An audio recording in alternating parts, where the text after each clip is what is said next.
鬼になった妹を助けたいと思っているけれど、志半ばで死ぬかもしれない。でも必ず誰かがやり遂げてくれると信じてる。Now, Tanjiro has always been portrayed in this anime as a character that will never give up, regardless of how hard things get. This is why when he reveals how he truly feels in this episode, I was truly shocked. I was shocked because he tells this little boy that ultimately he is not sure if he's going to be able to achieve his goals, and that he trusts that even though he may fail, there will be others that will come after him that will be able to complete or achieve what he could not. Now, in order to fully understand what I'm saying, I have to give you a little bit of background. Now, we meet this little boy that's a swordsmith, and it seems like he's lost all confidence in himself. He doesn't think that he's going to grow up to be a great swordsmith. In reality, he thinks that he is useless. Now, while Tanjiro sees this, he tries to console this boy, and this is when he drops this big bombshell. Ever since we met Tanjiro, his life's mission has always been to save his sister and to defeat Kabutsuji. But Tanjiro is being realistic with himself. There may be a possibility that he may not save his sister, and there also is a possibility that he may not be able to defeat Kabutsuji. Now, this whole conversation reminds me of an interesting video that I saw on YouTube regarding social inequalities. Now, in this video, the coach is setting up a race, but before the students actually race, he's going to name off different things. And as he is saying these things, if that thing applies to you as a student, you get to take 2 steps forward. Now, the person that is able to make it to the goal first, they will receive $100. So he starts describing these scenarios. If both of your parents are still married, if you grew up with a father figure in the home, if you've never had to worry about your cell phone being shut off, you've never had to help mom or dad with the bills, if you never wondered where your next meal was going to come from.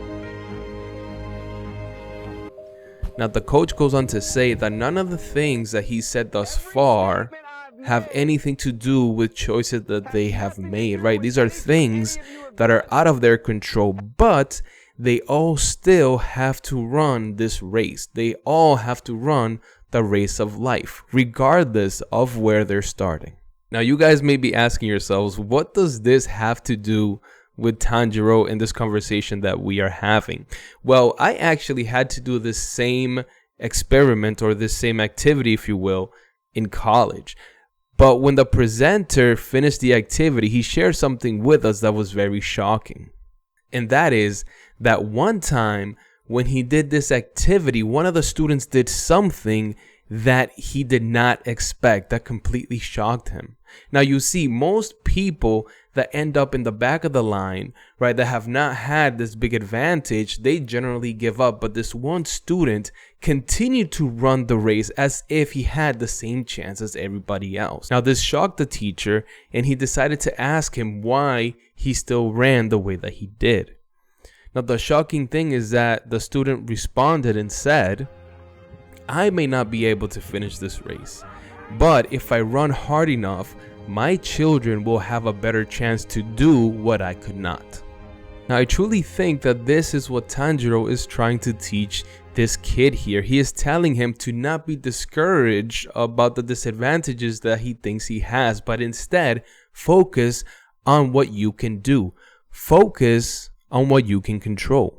And don't be discouraged if at the end of the day you're not able to finish this race, because you may be able to get close enough where someone else may be able to pick up your flag and finish that race for you. Now, this truly speaks to who Tanjiro is as a character.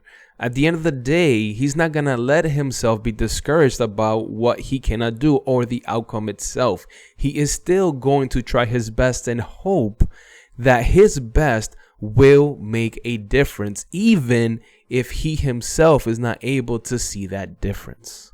Now, we as Christians, we stand on the shoulders of giants that came before us, that sacrificed for the gospel, that died for the gospel, so that we today could have access to the Bible even in our phone. So it is also up to us to honor those memories and try our best here today and share the gospel with as many people as possible. So this is my encouragement for you today. If you are a Christian, share the gospel with as many people as you can, even if you yourself are not able to see the difference that same day, because you never know. Someone else may be able to come after you and be able to finish what you could not. All right, guys. Well, I hope that you enjoyed this. I hope that this was helpful.